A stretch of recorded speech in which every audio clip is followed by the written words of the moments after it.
Like when you cook a steak, you know it's direct heat, salt, pepper. It's really done. It's really done for you. I mean, there's a way to cook it perfectly. But when you say like make an apple pie, there's so many layers to that. You really have to think about like the crust and the filling and how this wet filling is going on this dough that needs to be crispy. This is Taste. I'm your host, Matt Rodbard. What an absolutely amazing conversation here. Malcolm Livingston II is a chef with some serious chops, having spent time in the kitchens at Per Se, Le Cirque, running the pastry program at WD-50 before being named head pastry chef at Noma, all by the age of 28.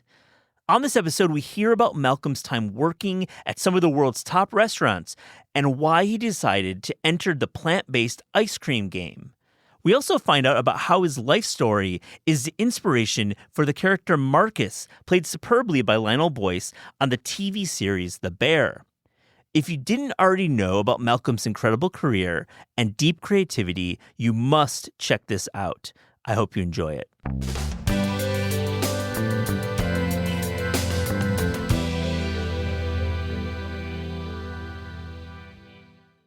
Malcolm Livingston II, so great to see you. How are you? What's up, Matt? I'm doing well. Thanks for having me. I'm a big fan of you, big fan of the show. Oh, buddy.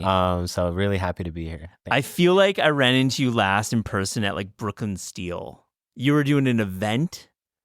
Okay. Do you remember that at all? I feel bad because I don't remember, but I do remember when you came to Noma. Oh, yeah, man. I do remember. I feel like that was really fun it was for Mad, and we just got to have coffee just outside. You were like in between shifts. Yes. And we were just talking. Yeah. It was great to see you then. Yeah. Yeah. What do you think about when you're looking back at Noma days? What pops into your head first when you're thinking back at that time? Oh, ants. That is the best.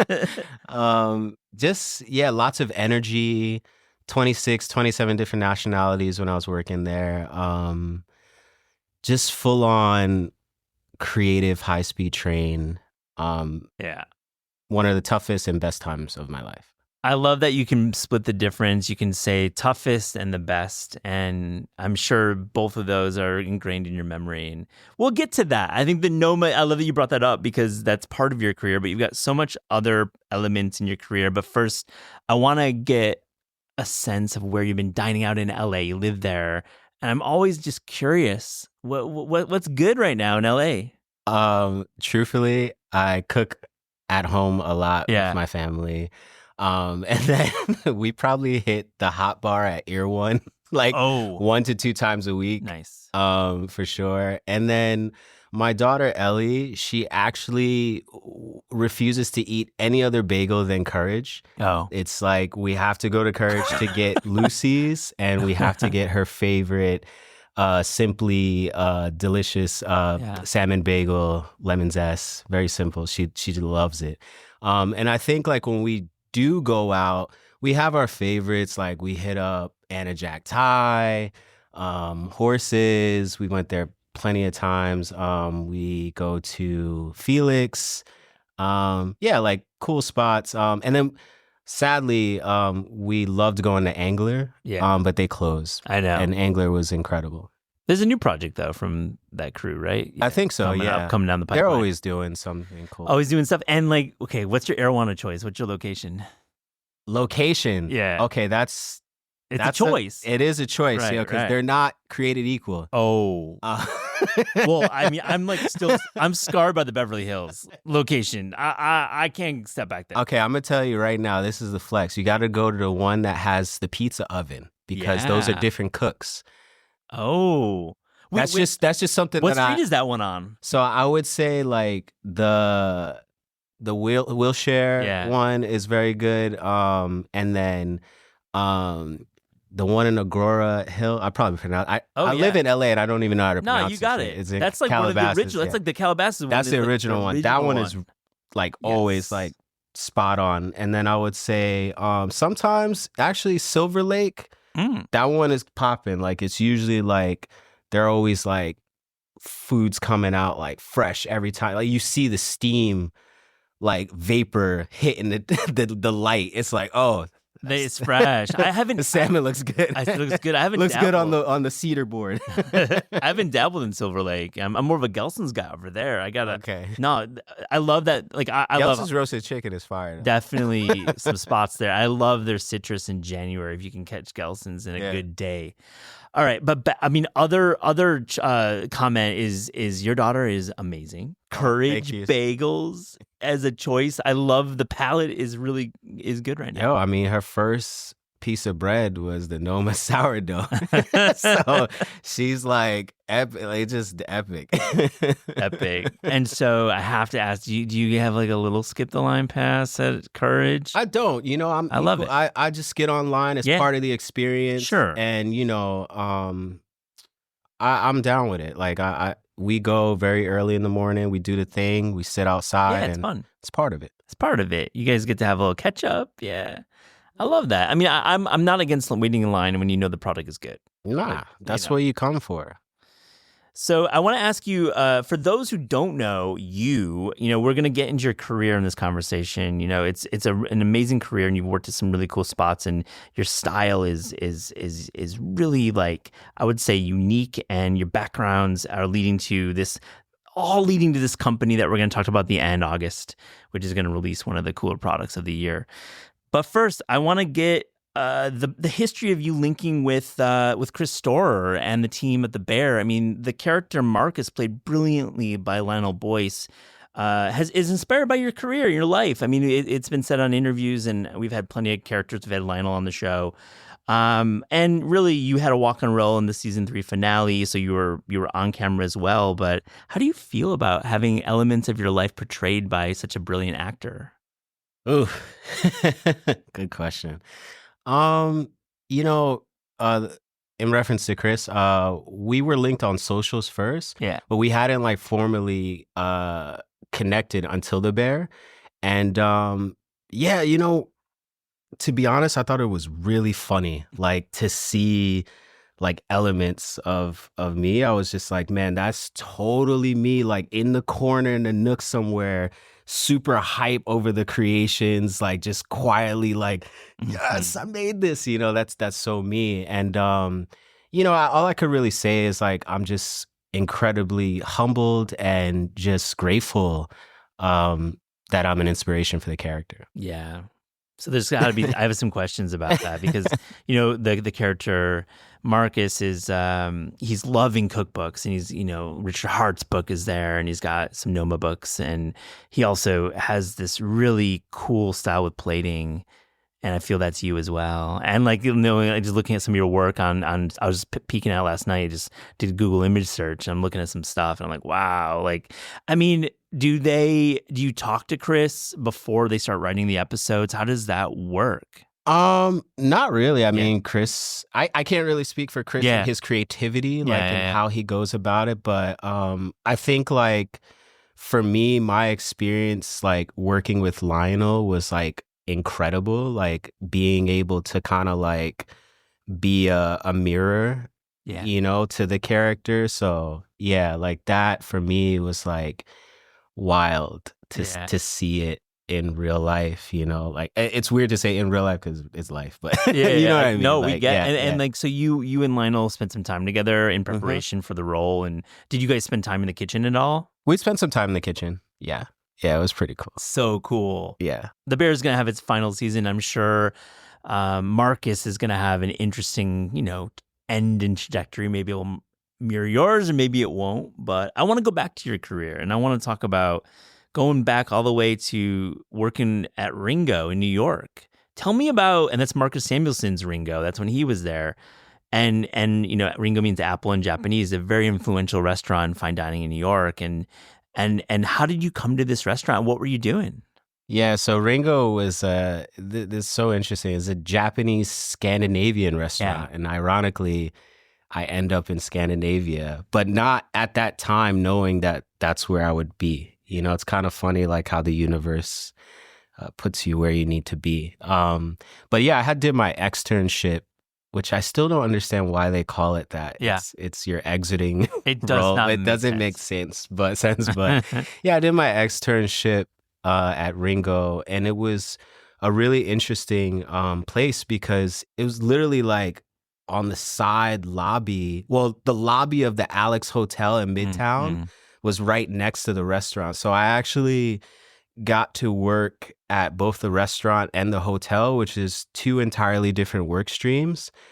So that was interesting first. And then I think like actually working there, I was supposed to be in savory, but I struggled a lot there. I think just couldn't quite get it, and they were trying, like the cooks were trying to figure out where's this guy gonna go, like he's not fitting in here. And then I ended up on the cold section, but I didn't stay there long because I had this like incredible vantage point to pastry, and I saw these like pillowy, like fluffy green donuts, and I was just like, what is that? I want to know what that is. And I walked over to this section, and there was I can't remember the girl's name, and I said, hey, what are those? And she's like, they're matcha filled cream donuts. And I was just like, my eyes just like blew up. But then she slammed this like white binder down. I still remember how it looked. It was like big and plastic, like ripped off. There's like stains of whatever because it's a recipe book.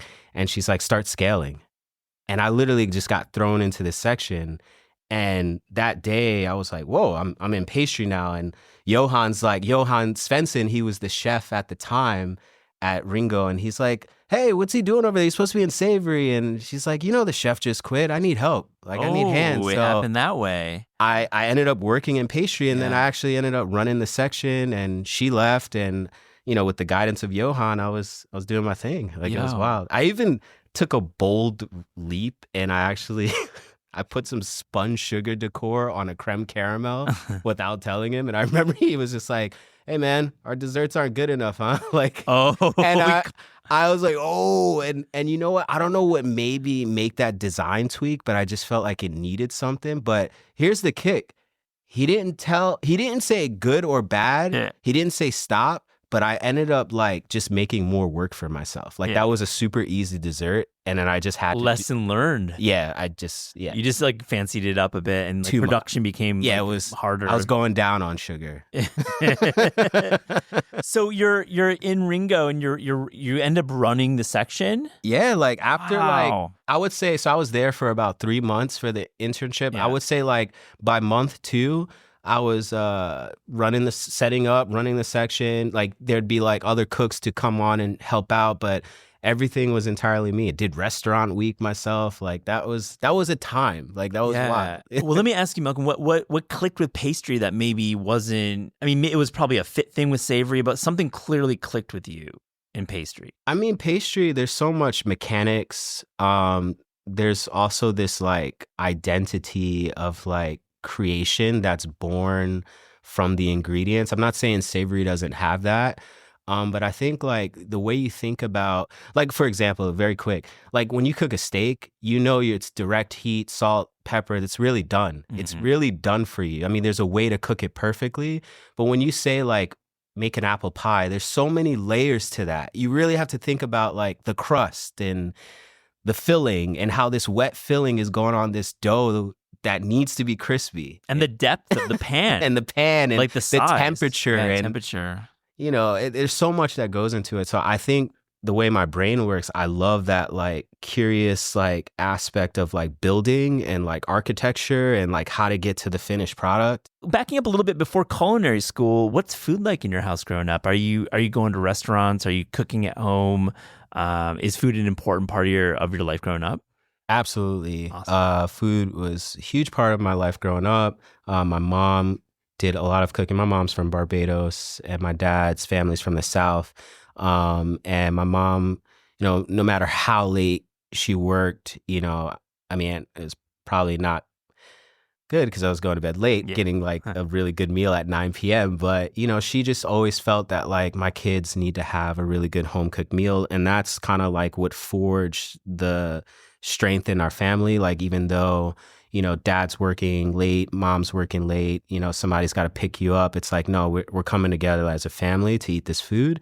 And then I also was very lucky and fortunate to have really good aunts. Like my mother's side of aunt did a lot of baking, and then my paternal aunt, who I believe to be like my kind of inspiration to getting into pastry, she really, I saw a spark when I visited her and would see like tons of desserts being made by this very small woman, just like, showing so much care and love. And you're literally wondering, well, what is all this baking for? And it's literally, just in case people come over. I have people at my church I want to share this with, and that, you're clicking that like 4, 7, 8 years old, and you're starting to understand that there's so much power in foods. Yeah. What about restaurants?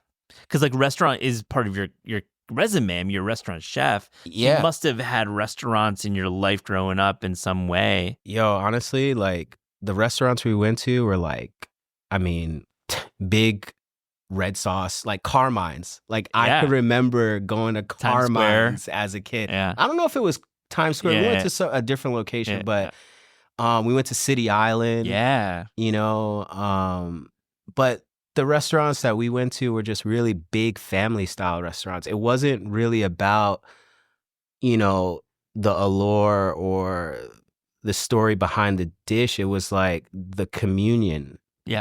It's like we're going to have like a good meal together. And I think at Carmine's, I do remember like some focaccia bread and some pasta, but I wasn't going there because of that. It was just like what my family brought. That. Yeah. It was probably more about a celebration and getting together and maybe after like Broadway or some, Exactly. Yeah. So how do you get to culinary school then? Because like clearly there's something happens where you're like, I want to be a chef. I want to work in this world. Well, culinary school happened because I couldn't figure out how to be a dentist. I was thinking about going into dentistry and then learned that like, yo, this is mad hard. Like I was like, what am I getting into? And then ironically, I go into pastry. It's just like ruining people. Harder than cleaning teeth is doing mille-feuille perfectly, I would say, and Noma of all places. Yeah, and then and then I saw this ad for the Culinary Art Institute of New York City, and I saw they had restaurant and culinary management, and then it was also an art and design school. So I love art and design, and I thought that during that process I could pick up some other learnings, which I did. And that's how I got in culinary school. So you were doing a culinary program that had some studio art attached to it, graphic design. Yeah, there was cool. Those in there. Yeah, that's cool. Yeah, and then so we talked about getting to Ringo on your externship. And I just want to dig into the places you worked at before you ended up at Noma, and we can talk a little bit about each. You worked at Le Cirque, or Le Cirque 2000, maybe it was at the time, Per Se, and then of course WD50. So Le Cirque and Per Se, let's group that into an area. What's it like, and Per Se? I mean, these are the earlier days of Per Se, right? These are like the Per Se. Not that it's not bad now. I haven't been in a long time, but you're at a very influential time of Per Se.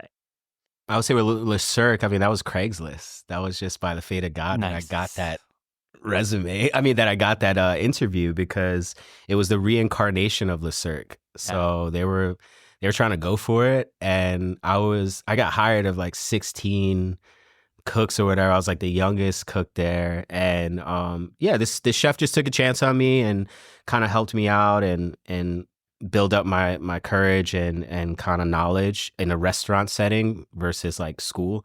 And then I had met some really interesting people on that job, and which those relationships helped get me to Per Se, because like there was a guy working in the front of the house who went to Per Se, and we caught up one day, and he's like, yeah, you should come by. And I met Richard Capizzi, rest in peace, one of the most amazing pastry chefs New York City has ever seen. And this guy, Richard, funny enough, his uncle worked with my dad at the post office.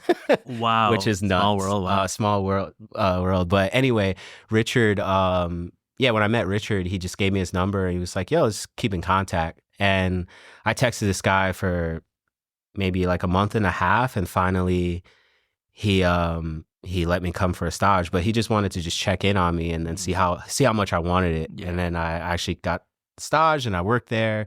And really per se was just like refinement, just like getting those fundamentals, like really just operating on a super high level with codes, I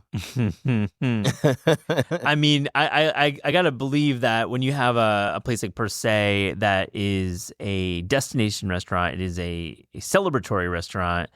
It is a restaurant of high acclaim, and really, what's pastry like in terms of building menus to celebrate, building menus that have that are like leading the world essentially? What's that like being part of this innovation?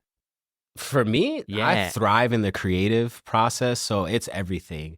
Like I love the 99% failure, 1% success. That really motivates me because I feel like there's a higher there's just a higher overarching achievement. Like you're not just like simplifying this dish to to eat. You're thinking about so many levels of it. So I love acting in that space. Yeah. If that answers the question. No, you're tapping into something very interesting here, and just like it's a creative mind and how you think about these jobs and how they flow together. And I think nationally your reputation probably took off at WD50, right? Yeah. And the alumni on the pastry side, we're talking about Sam Mason, we're talking about Alex Stupak, we're talking about Christina Tosi. Yes. Wiley Dufresne's running the joint. Yes. that guy. Yes. Incredible talent at this period. What's it like working at WD? And tell us a little bit about how you got there and what that kind of moment was like for you. Yeah. I mean, just to answer your question about why I think, well, not even the reason why I think I probably was known for WD50 is because WD50 really celebrated the pastry chef. It was Wiley and Sam Mason, Wiley and Alex Stupak, Wiley and Malcolm. Like there was something special about that. And Wiley loves desserts.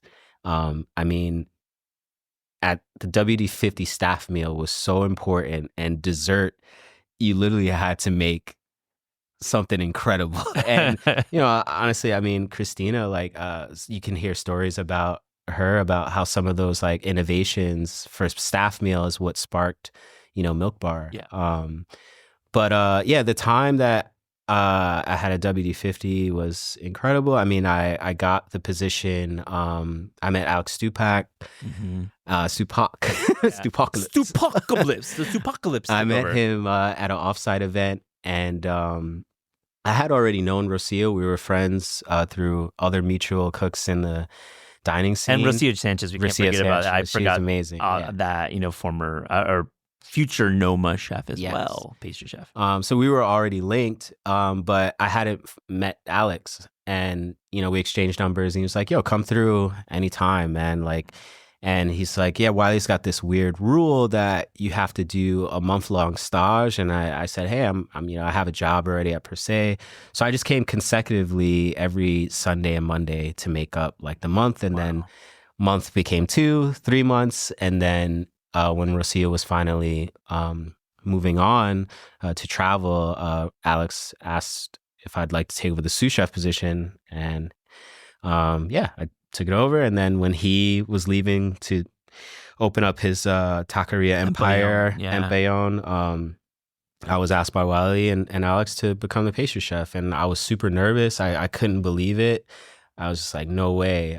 It just felt like a lot of pressure at that time, just with the amount of innovation that was coming from that restaurant. So I felt like, whoa, like, they're pushing you to create every day. Yeah. Let me go back to Per Se though. When you're working at Per Se, you're actually adding to your week by doing 2 extra shifts at WD. Yeah. So you're working like 7 days basically. Yeah. For like 2 or 3 months. Yeah.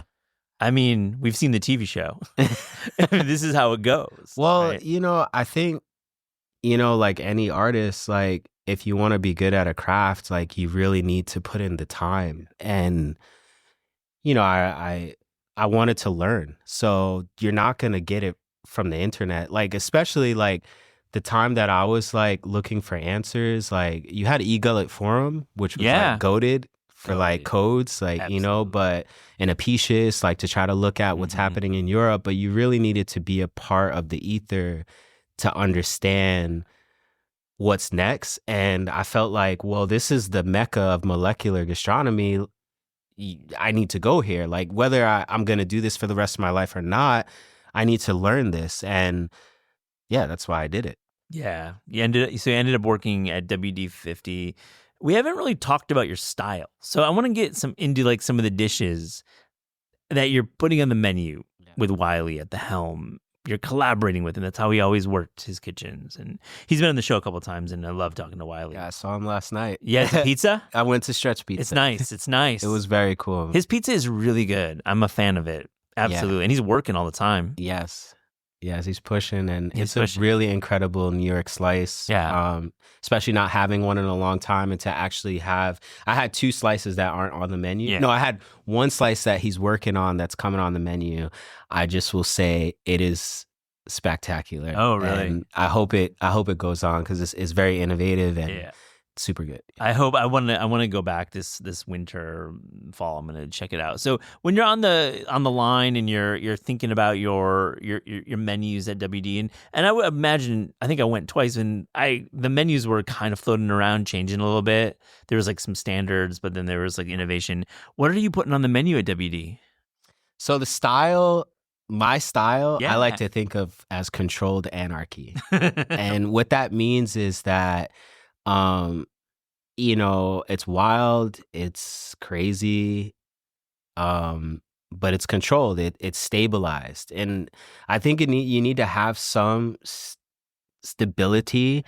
Otherwise, it just becomes like this wild creation and there's no direction. And I think like, yeah, that there needs to be that. So, I mean, I also tap into nostalgia a lot, and I also think about texture.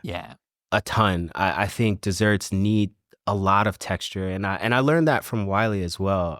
Wiley, we always had to have like some sort of crunchy, chewy, ripply, stringy, you know, all the textures you could think of in a dessert, in a completed dish. It needed to have that element. And I think when you think that way, it actually unlocks so much creativity because now you're going deeper than just like soft or acidic, you know, like you're hitting levels. So yeah, the new dimension. Exactly. Flavor profiles is one dimension. Higher level is like texture, structure, crunch. Right. Yeah. And one of my favorite desserts that I made there was probably this, it was a jasmine custard with cucumber ice cream, honeydew melon, and I made this disc of cucumber that sat right on top of the bowl, and I had made this chartreuse, I'm gonna say foam because foam was a thing back then. The canisters were out. They were out. Well, no, this wasn't a canister. Oh. This was like a protein whipped foam that went into a KitchenAid, and it was whipped up by protein. But anyway, it had alcohol and it had chartreuse. And the reason why I love this dessert is because it took inspiration from the creme brulee, which is like hard, crispy shell, dive in, eat, right? So there were so many elements, but this was a refreshing creme brulee. You know, you bust into that cucumber ice, you hit that silky smooth cucumber, which tastes like a melon now because there's some sweetness in it. And then you're hitting that jasmine custard and the volatile compounds making this all come together in your mind, and your brain is just like, what am I eating? And that for me is like controlled anarchy with the chartreuse element as well. Wow, Malcolm, that's such a and smoked cashew nougatine. You just added stuff. Man. Yeah, that was that. No, but it's like with pastry, and when you're thinking about set pieces on a tasting menu, you need to have like a theory behind it, right? Yep. Because like, of course, you can make like a chocolate chip cookie, which are beautiful, and I'm sure yours are really good, but like. Diners want more at WD-50 when they're dining there, right? And like for some, what you just described probably did not sound like something great. Yeah, I would, and I will totally back that as well and say like I don't think everything we made there was absolutely delicious, but I will say, you can't deny coming to that restaurant that you weren't like questioned. Like you weren't like, whoa, I don't, like that definitely happened, whether it was good or bad. And I think like that's a win because for the most part, when you eat, like you're not really thinking about those things. You're kind of just going to eat, and that was a different place. I mean, it's a performance. It was a performance, exactly. And really, it was performance art. It's performance art. I would imagine that you probably nailed deliciousness more times than not. But like, also there's like theories there, and like I think this leads into the conversation about Noma. So Renee, obviously a fan of WD, and Wiley and Renee are speaking and talking, and Renee's coming to New York, and perhaps you're going to Noma. But how did you end up starting to talk to Renee about the job that Rosie was going to leave, and really, was it like a natural progression? I mean, it's crazy to say that because it's like moving across the world, but what's that like for you? Not a natural progression at all. I think the first communication started with Rocio. I was on the line at WD, and I got this text from Rocio. It was like, hey, you should apply for the position. And, at that time, this was probably back in September. We were announcing that WD was closing in November, and I hadn't really thought about going to Europe like at all. Because I truly felt that New York City had everything. I felt anything you wanted to learn about any place in the world, it was here. And there were so many great restaurants at that time. So I didn't know where I was going to go next, but it wasn't Europe.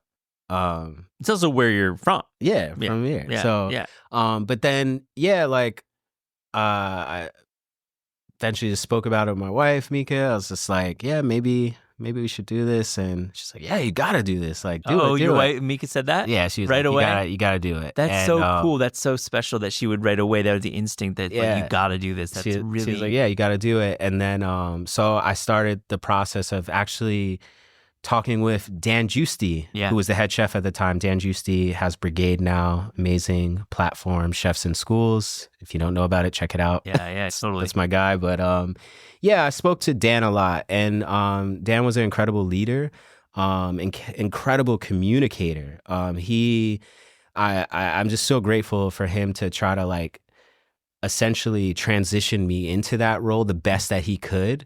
While operating at a super high level,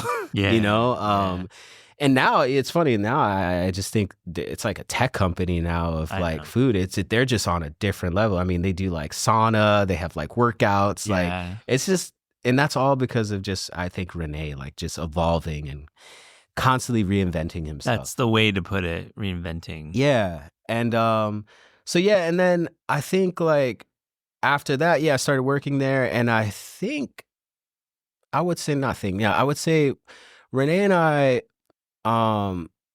actually, I mean, he's a huge mentor, but we became best friends. Like and I think that happened because my wife Mika, when she was in Denmark, I think he could sense that she was lonely. Yeah. And he invited her to come to hang with Nadine, Renee's wife, at their house, and while I was at Noma. So that interaction between Nadine and Mika kind of led me to like have more connections with Renee outside of the restaurant, because now we were sharing meals. We were on the weekends eating together. We were spending more time together outside the restaurant, and then we were even traveling together with our families. And I got to learn so much more about Renee other than the restaurant. And I mean, incredible friend. It's interesting about Renee.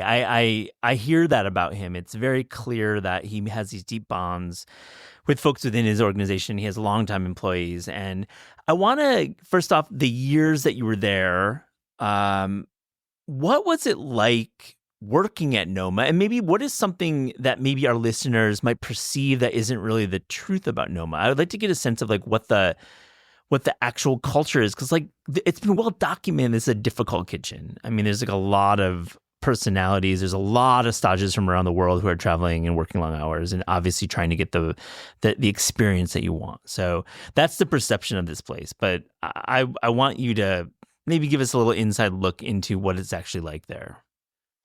Yeah, I mean, I think that's a hard question to answer because one, it's evolved so much, the restaurant, since I've been there. I mean, this is like 2024, so it's like I haven't been there for like 7 years. I mean, I'm still very connected to the restaurant, in different ways, different capacities.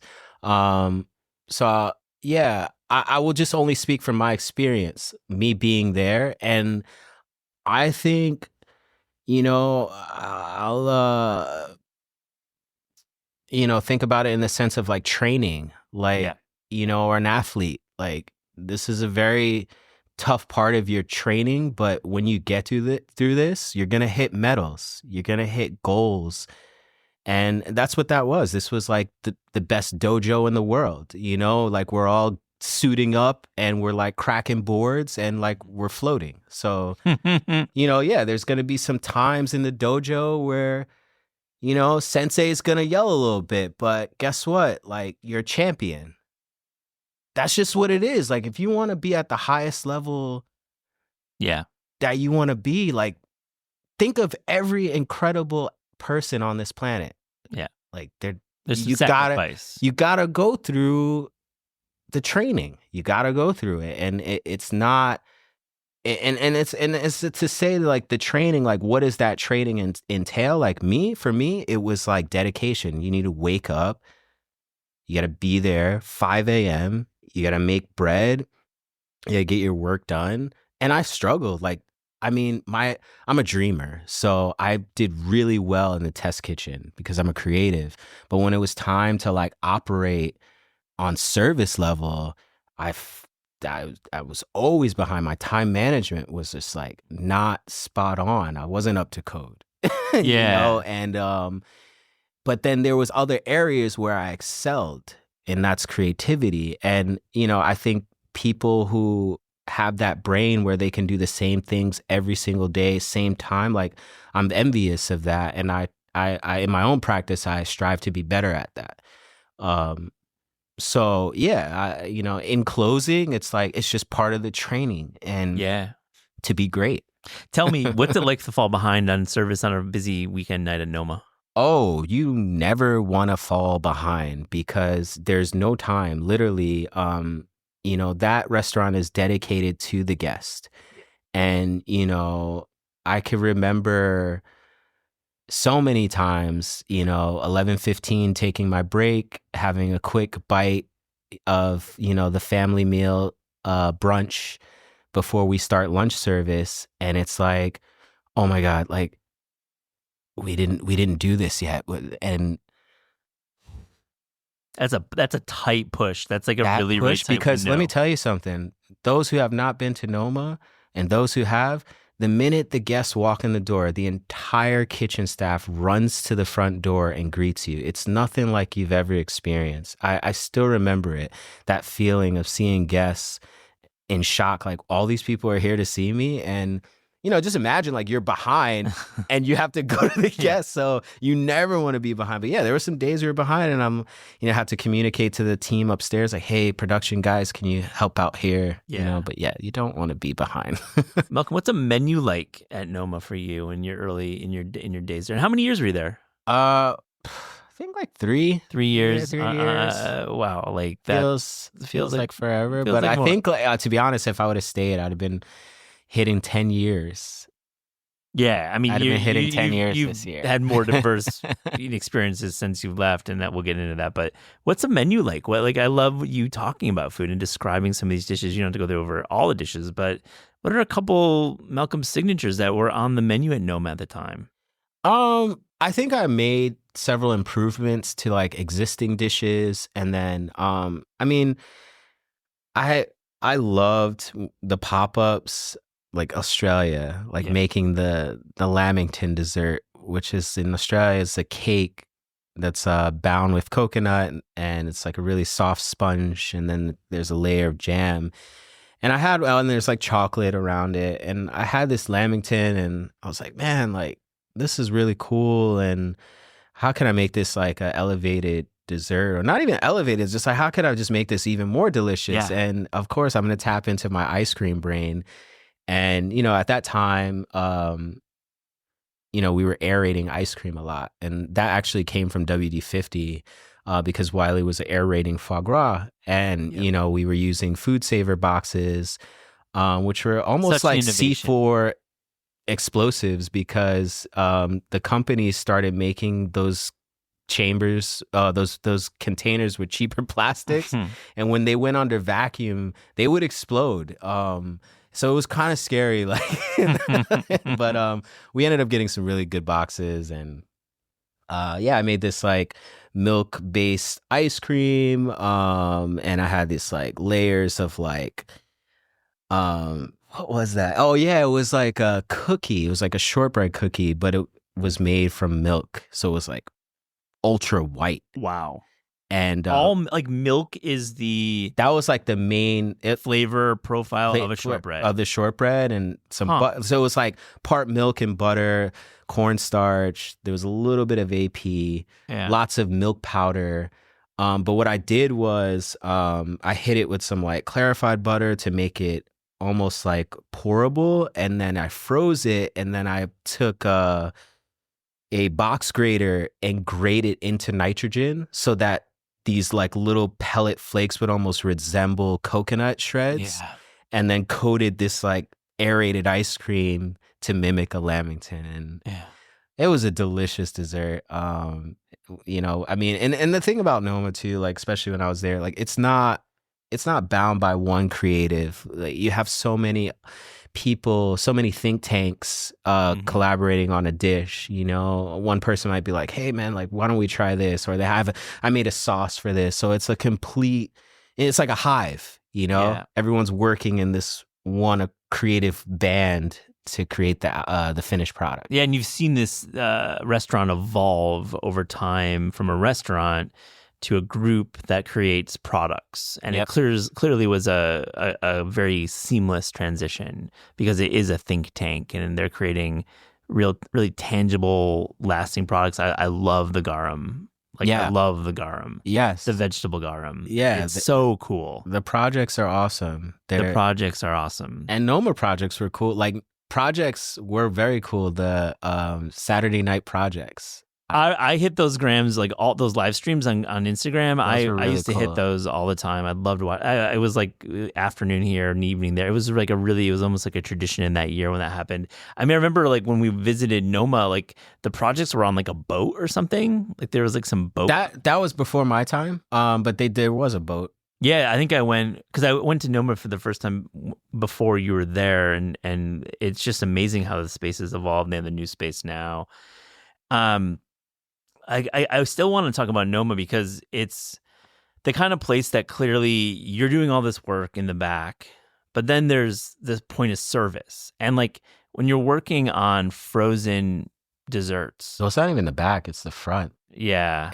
You're right front center. True. You're in the dining room. You're in the dining room. The guests. Sorry, you're right. Like it's an open kitchen and you're like running around greeting. But like how are you getting these desserts with like very technical plating to the table without it being compromised in a way? I mean, that to me is the most impressive part about the service, is that this is cuisine that's to the millimeter.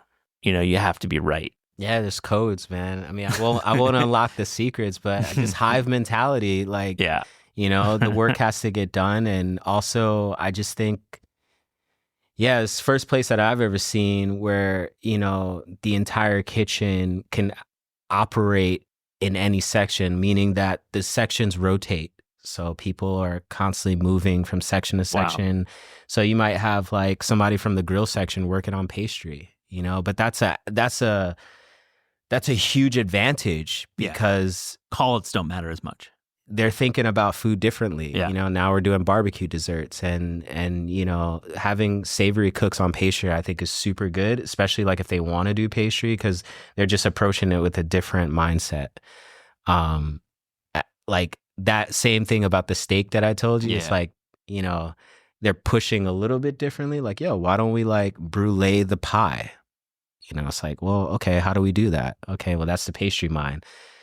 Cook knows how to brulee it. Pastry got to figure out how to not make it melt. Right. Let's challenge each other. Let's bring our disciplines in and make them interdisciplinary. What's it like living in Copenhagen? I mean, it's not New York, and you lived there during the winter, Yeah. and that's different. Um, lots of bike riding, cold. Uh, thankfully, my time there, I didn't spend too much time there in the winter because we always did the pop-ups. Yeah. But it's pretty it's kind of hard. It's like dark, sunsets like 3 p.m. But then there's also like really good things about Copenhagen. Like the summers are crazy, like 11 p.m. sunsets. And just like really good food. Like I think Renee brought that to Copenhagen. Like that, it's such an incredible food scene. Incredible. I didn't even feel like I was missing much of good food because there were really good people opening great, cultured, delicious food. You got Rocio Sanchez with the taqueria. There was incredible like Indian places open up. There was a Slurp Ramen, which that dude like trained in Japan and like came back. Like, I mean, that place was amazing. And then people ask me sometimes like, what did you miss the most? And of course my family, but I think like on the journey of non-dairy ice cream, there wasn't much of that. There were this Scandinavia, that's a dairy region. Yeah. They're known for like their dairy. The quarks, seafood, and dairy. And potatoes. And potatoes. I mean, yeah, they're like, it's basically Wisconsin. It's basically Wisconsin. Yeah. So, with, of course, an ocean and incredible. And maybe seafood. Caribbean food. I definitely miss a good like jerk chicken, oxtail. Did you do family once in a while for just dessert, not like savory family. But, hey, Matt's coming up again, so maybe I do something. I heard the rumors. I was like, I gotta go. I gotta text those guys because I got to present there, and it was an incredible experience. Matt was. So you end up leaving Noma. And I'm sure it wasn't an easy decision. And I don't know too much about what you've been up to since then. I have a couple things I want to touch on because they're really cool. But when you leave Noma, what's going through your mind? And like, why did you leave Noma? I think like one, the birth of my daughter. Yeah. So my wife birthed our beautiful daughter, Ellie. I was trying to navigate, being a new father, working in a very high elite restaurant,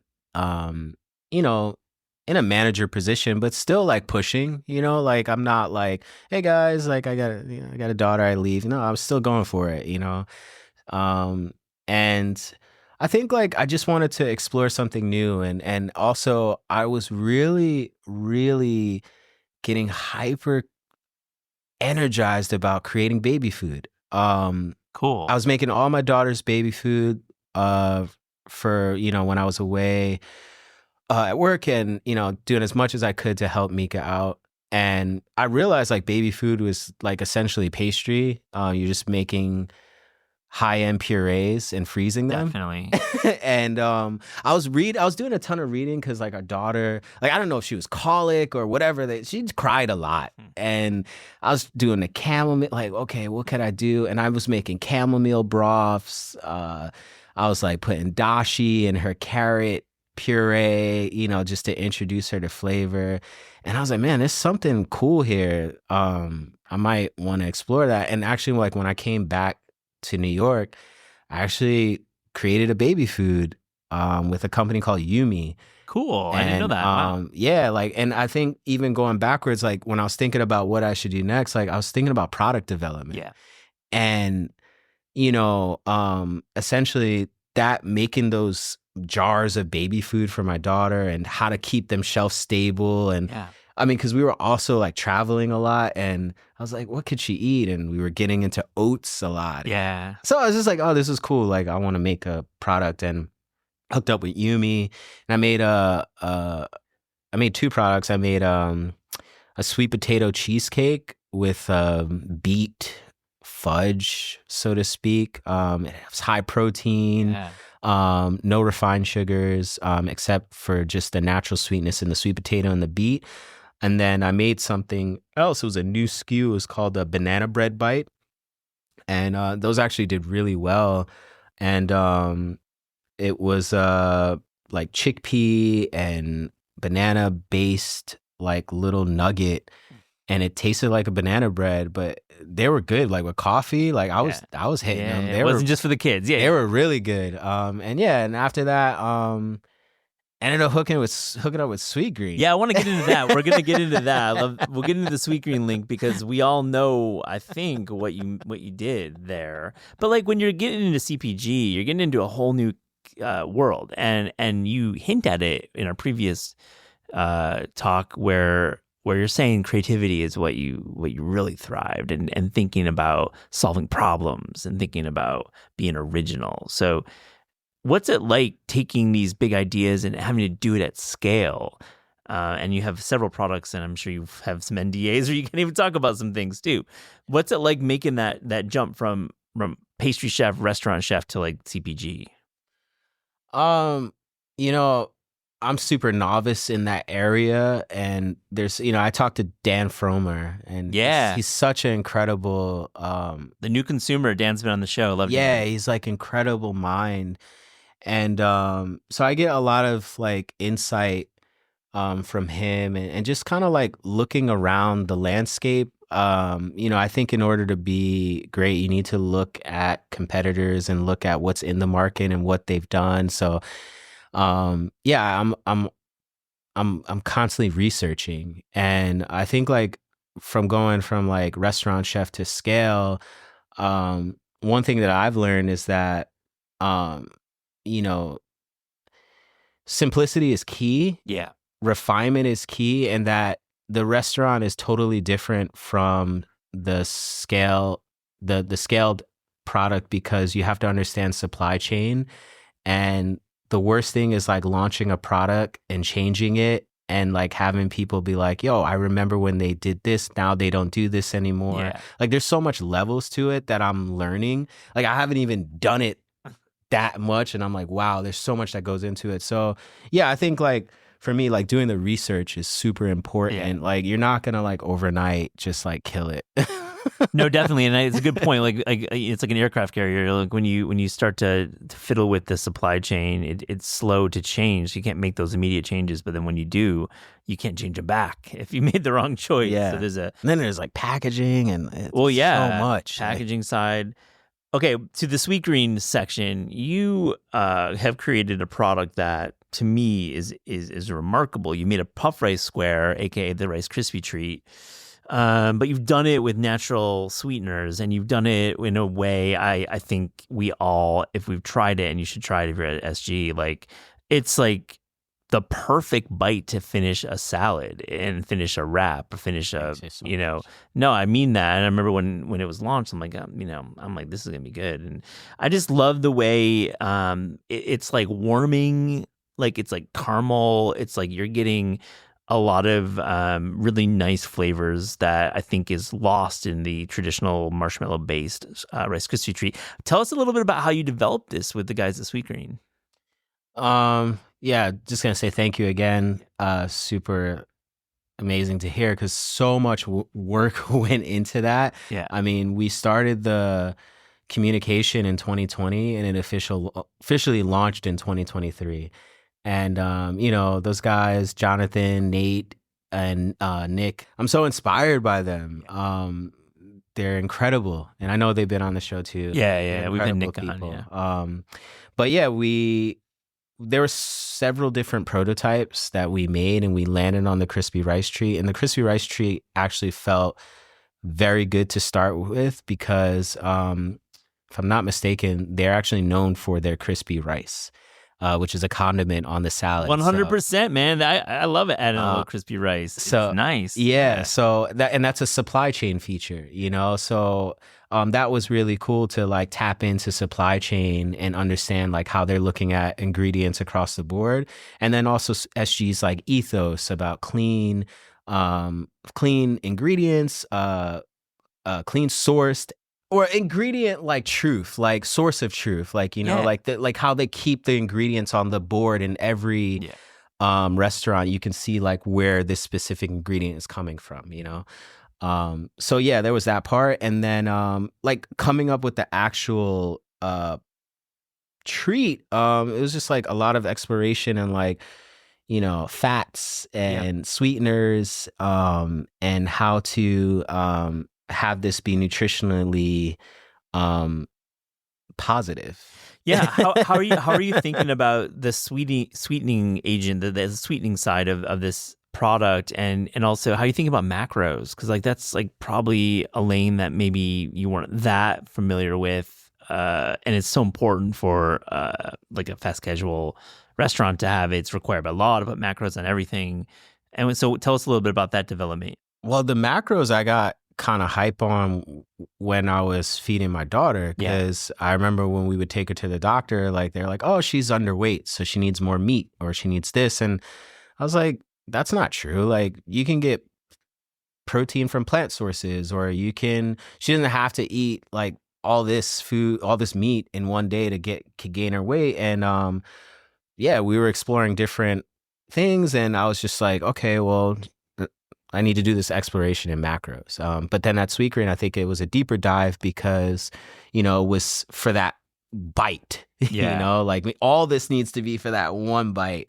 Like thinking about using alternative grains, gluten-free was like a really big thing. It's made with puff rice, millet, and quinoa, which is also high protein sources. It's made with sunflower seed butter, which was really aid in creating that like mouthfeel and like, fat as a fat source, but then also fat is great for brain health and also has a little bit of protein. And then we use date syrup in the recipe, and that kind of gives it that like crazy caramel corn kind of like vibrations. It was super deep going there, and absolutely love that treat, and I'm so grateful that I was able to do that.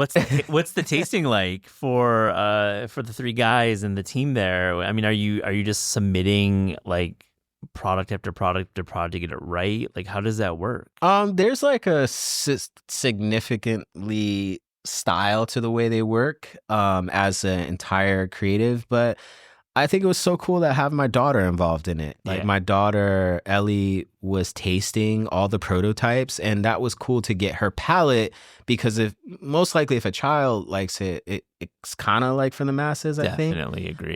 Great call. Absolutely. And then, beyond the tasting notes, it was like Sweetgreen went super big on the marketing side. Like, they made this into a campaign, and they included my daughter in it, and it was just such a cool memory to share with her. Beyond the treat. Yeah, she got to see her dad's like photo up in Sweetgreens. It was like billboard. Yeah. Like, it was nuts. It's like, great, and they do that really well. They go big. They go big. It's why we like them a lot. Okay, well, I'm sure there's going to be more Sweetgreen news from you, and I know you have a nice relationship with them. We don't want to spoil a good show, but on to, I would say, your most recent, and it seems like a real passion and a real opportunity here.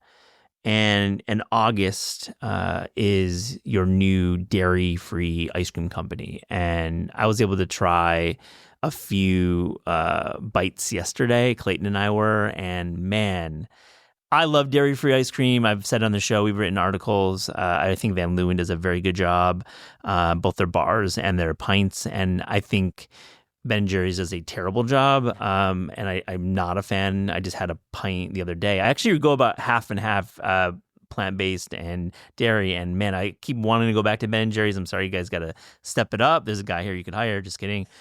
But I love the category because I think it stretches the possibilities. It makes it really that for texture, for combinations, for also not having dairy, which many of us can eat, and allowing the pleasures of ice cream to come to people who are dairy free. And I'd love to get a sense from you about August, about what you're trying to do with these 3 bars that I was able to taste. There's a cookie in there which I'm gonna taste, and tell me, Malcolm, what's the general like goal with entering a very competitive market? Ice cream is a huge business, but there's a lot of competition. A lot of questions there. I'm sorry. A lot of questions. And I'm gonna pick it apart the best I can, because I think my again, it's gonna go with creativity. Like the reason why I started this was absolute to fuel creativity. I actually made a non-dairy, non-nut, non-gluten ice cream purposefully for creativity purposes. I literally didn't think about a market niche. I literally was like, what could I do with less? How could I do more with less? And after, exploring different alternative milks, one of the things that I was encountering the most was like the mouthfeel and being overly sweet or like tasting waxy from the oat or it had like a coconut taste. And I love coconut. But, some people that I've stress tested these batches with, they would tell me, oh, it kind of tastes too much coconut. And I think those are great call outs and you should listen to them because you're going wide, And so I landed on an ingredient exploration, which I was just like so fascinated by. It was tiger nut. And, this nut or tuber, I'm sorry, it's not a nut, it's a tuber. Tiger tuber doesn't just ring as well. Yeah, tiger tuber doesn't go. Yeah. But it's a tuber. They look like little chickpeas. They're striped. They're generally originate from Spain and Africa, specifically like Ghana. This ingredient was like mind blowing to me. And then also I heard an incredible story about a gentleman named Augustus Jackson, who is known to be the godfather of ice cream. And he made these incredible improvements to ice cream. He was a black chef in the White House. And I saw some similarities in him and in myself. And I also, was so inspired by the story and learned that he didn't patent any of his ideas, but he's known as this like legacy driven creative beast. And I thought like, man, I don't want to leave this planet without leaving something behind. So I need to like get after it. Yeah. And so I started August, and August is also my birth month. Also, I think it's like one of the best times to be like eating ice cream, in the summer. It works in so many ways. The story is amazing because I was just thinking about the month. Yeah. I'm like, that's like the best ice cream month we all know. Yeah. But the history of this gentleman behind it. Yeah. So cool. Yeah. And then I just go deep, and then it's specifically a frozen confection company where we specialize in handhelds. So they're bars, different things that we'll do at a later date in the near future. Soft serve we want to do, pints. Oh, wow. Soft serve too. Yeah. But we started with the handhelds first because that's my first core memory of ice cream. Like Mr. Softy, Good Humor. Oh, yeah. Those were the jams. Even like the Choco Taco, like, those were crazy. And then I actually made my version of that Choco Taco, which is, so the SKU one is chocolate tortilla. So it's cool. Like volcanic roasted tortilla chips, stone ground, roasted hard, and then folded into like dark salty chocolate. So that's a coating. And then there's like this like almost Yoo-hoo like milk chocolatey ice cream base. Simple, you know, like not too much because it's already texturally crazy. Oh, it was. I tried that one right away. That was my first grab was that one, and like the texture of the tortilla chips is so cool on the palate. Like it gives you a little bit more to play with, and then of course you get to the creamy center, and that's like the heart of your company is this tiger milk ice cream, like tiger nut ice cream, and it's like you nailed the texture, man. Like you nailed it. I hope we can buy these products. Yeah, it could go beyond than just the one store. You being kind enough to bring us in a cooler in New York, that was nice of you. But I'd love to see this in the market. Wow. Yeah, for sure. What a great. We're gonna say.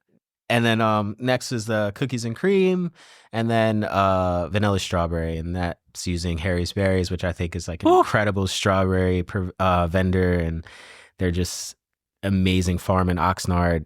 Long history, but incredible product. And do you think as you roll these out at scale, Harry's will continue to be the berry? When you say scale, like I just want to grow bigger than what I am now. I'm not trying to be in like every Walmart across the world because I Yeah. think you lose some of the like effervescence of like Yeah. that vibe. Like I mean, ultimately you got to make money, right? But I think there's a different way, and I have some unique strategy how I want to do that. Yeah, what can you And tell us? I know there's some a bit under wraps. I'm sure Dan will write a great piece in the New Consumer because he, does such a great job in these unpacks of new CPG. And are you hitting trades? Are you trying to get into specialty stores? Freezer is hard because like a lot of these stores don't have freezers. and I think that's why the scale route is difficult because if you're not owning your own plant, Yeah. it's hard. Like you literally need to own the production of dry ice, and you need to own your own plant to like really maximize off of the product. Like if you're going the co-packer route, essentially you're just deemed to those routes that they have already put in place. They're not, at least from the experience that I have, like, and maybe I'm just not talking to the right people, but they have a formula and they want to stick to that formula. Yeah. And maybe that's not the formula for August. And that's okay because like I said, like I want this to get out, but I'm not in no rush to like be in every single Walmart. And I want to have a presence, and I want this to be recognized as like an elite product. Like when you see an August bar in the market, it's like, yo, there's value to that. Yeah. And I want to create that value. Yeah, I mean, and I'll pay for that value, and I'll pay for Exactly. that proposition, and back to that hot bar Erewhon, I feel you're peeking in the freezer section, and Yeah, I'm looking there. It seems like a kind of place that might be able to launch some August, possibly down the road. Are you bootstrapping this just like with your own money, or do you have investors? Like, is it friends and family around right now? No, bootstrap. Love me. I mean, definitely like reinvest so shout out to everybody who's hired me in 2023, 2024, because that's going right back into August. I love it. Yeah, they're essentially investors in their own way. I mean, completely. But you're bootstrapping this. You're not doing the VC route. Yeah, Not yet. I love it. You're gonna come back, I hope, and talk more about August and other products. You're always welcome on the show. I love talking to you. Oh man, thank you so much. It was like, this was great. Love talking to you, man. Like, yeah, no, it's great. I feel like sometimes I just like nerd out over food. Like I could just get poetic and just like talk for hours with it because it's just something I love so dearly. Yeah, and it's obvious. It really shines through. Malcolm, on This Is Taste, with guests about their discerning taste. So to close this interview, here's a little rapid fire, fast and furious taste check. Are you ready? Oh, let's go. The best fruit. Banana. What makes it right?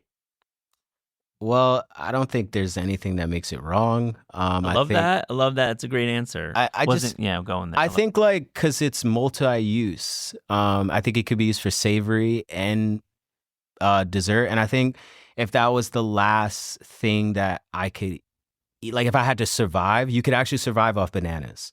You really could. There's potassium, fiber, protein. Like I'm a strong believer in banana. Yeah. And I love Omnivore Renee's show with Matt Golding. Best episode. I mean, they're all good, but that's a great episode. Learning behind that. Yeah. Man. It's a great show. I hope they get picked up for season 2. We're really pulling for that because it was a tremendous show that came out. People, Apple TV Plus. I'm just going to keep plugging it on the show. It's a great one. The worst vegetable. Maybe burdock root. Yeah. When I see it in the grocery, I know what to do with it, but it's not like a first grab. Like I'm not like, yo, we need to make burdock root pasta, or like we need this burdock root on the Thanksgiving table. So yeah, maybe that. It's I know you were struggling because you like vegetables, That I mean, I think in Korea with putting some it's good. I do like I don't know that dish, but in Korea the name, but in Japan they have a similar condiment where it's like that burdock root with carrot and something else, but in bean sprouts, I think. Yeah. And it is good, but I think like for me, it's not I'm not like, oh man, I need burdock Definitely. Root. Good choice. The best dessert. You knew it was coming. Ice cream a la mode. Festival Worlds. Ice cream a la mode. I feel you at WD, you probably did an ice cream a la mode. That's a cool idea. Absolutely. I'm into that. Your favorite city outside America to visit for food? Tokyo and Oaxaca. Second time that's come up this week, splitting the difference between Japan and Mexico. It's great. It's incredible. And you know what? I gotta visit Korea because I know that's gonna be the next. Because I do enjoy, and I know you're like super tapped in that. Like you know your Korean food. Like you know your history. It's I hope we can travel there one day. You and I think it'd be a fun trip. Yeah. Let's do it. A restaurant you wish you could bring back from the dead. WD-50. Yeah, Definitely. they always like to doing alumni stuff here and there at festivals, and it would be a big moment if that ever happened again. Your favorite cookbook of all time? Los Secretos de Helados by Angelo Corvito. That was a very inspirational cookbook for me. Like changed the landscape of my mind and ice cream. Period. It's also known as the Blue Book on eGullet. Yeah. So tell us a little bit. What do you know around the time it was published? I think early 2000s, maybe 99. Is it getting into science? Is it? Deep. Yeah, it's a science book. It's literally the art of fermentation, but for ice cream. Is goated. Like this is like. That's the one. I've never heard of it. This is new to me. I know this is a big book for you. I'm gonna have to reach for that. That's cool. There was a point where it was only in Spanish and you had to Google translate it. But now I think there's a website dedicated to the book. So you can actually like go on there and I think you can read the book online, I think. That's cool. I'll look for that link. A favorite recent cookbook discovery? Yeah, I gotta keep it a buck, man. I'm such a You're a classics purist. Guy. You're hitting like classics, and I don't reach for new cookbooks. I don't read a ton. I do. It's funny. I'm looking at this like bake club here, Christina Tosi. I know that's gonna be fire because where she comes from and what she does. Like she's incredible in her craft. Hopefully I picked that up. I will say though, I'm interested to check out Richard Hart's book because he is a savant in bread. So but I haven't read it, so I can't. I'm looking forward to picking it. It's a good one. Richard Hart's. We published that one here. It's a terrific book. Last one, your favorite sandwich? Ooh, okay. There's two parts to that.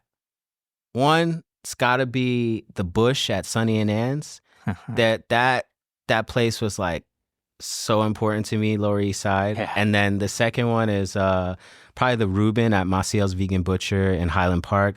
It's a vegan butcher shop. That's actually where August is, but very innovative sandwich. Super cool. I got to check out. I love a vegan sandwich. It's an art.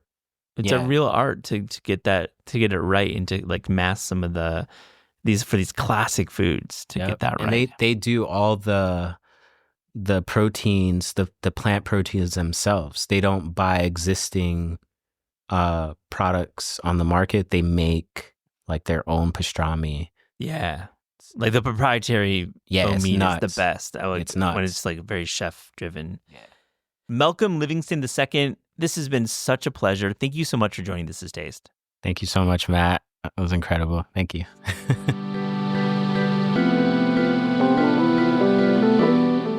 This Is Taste is hosted by Eliza Abarbanel and me, Matt Rodbard. The show is produced by Shalia Harris and Pat Stango and edited by Clayton Gumbert. Theme music by Steve Rydell. Visit Taste online at tastecooking.com and make sure to subscribe to our newsletter for updates on all cool things that are happening.